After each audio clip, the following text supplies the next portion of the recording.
The Trickster.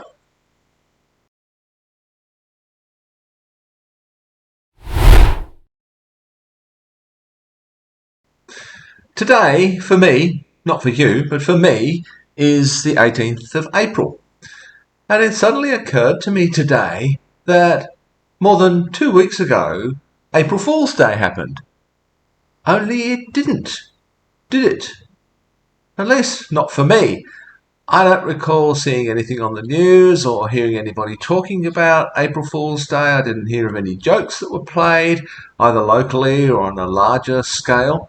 Perhaps for you, something did happen. Maybe you're aware of something, of some jokes that were played, but absolutely nothing came across my radar. The day came and went without my even realising that it was April Fool's Day.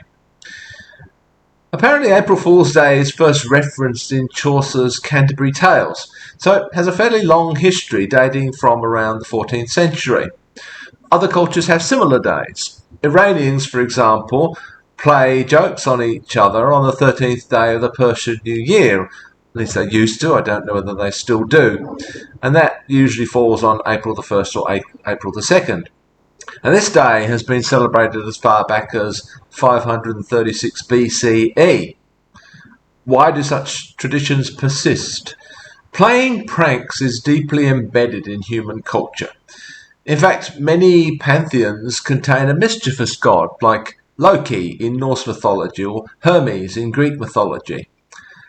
Carl Jung identified the trickster as one of our most enduring archetypes. In earlier centuries, the court jester played an important social role, not only providing amusement, but also cutting social commentary. So, if archetypes and gods are different representations of some aspects of human personality and behaviour, then it seems that the trickster or prankster is lurking there somewhere in all of us. It's both playful and slightly cruel, it seems to me, and therefore closely related to the child within us. There is indeed a fine line between humour and cruelty, and we all know how cruel children can be. If this trickster is lurking within and is perhaps stronger in some of us than in others, perhaps it's not a bad idea to set aside one day per year in which we can let this mischievous spirit out to play. This day can serve as the opening of a pressure valve, if you like. Otherwise, this mischief might explode at other times and in other places, with possibly unpleasant or disastrous consequences. So, should we perhaps be a little concerned that April Fool's Day seems to be disappearing from our culture? Some would say that humour itself seems to be disappearing from our culture. There's certainly a lot of talk about how political correctness is eroding the effectiveness of humour. Now, I'm not sure that I actually agree with that point of view.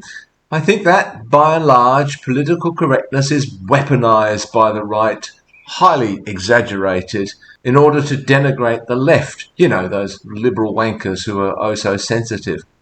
I think the problem of political correctness is far less widespread than the right would have us think.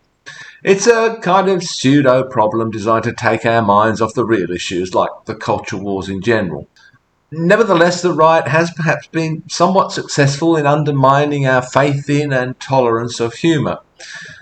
I've said before, and I'll say it again, that I don't think the right actually has a sense of humour, or any understanding of what humour actually is. Yes, I know that's a broad generalisation, and by all means point out the exceptions. Please do in the comments below. Send me links to videos of right-wing comedians at work. To me, that sounds like an oxymoron, right-wing comedians.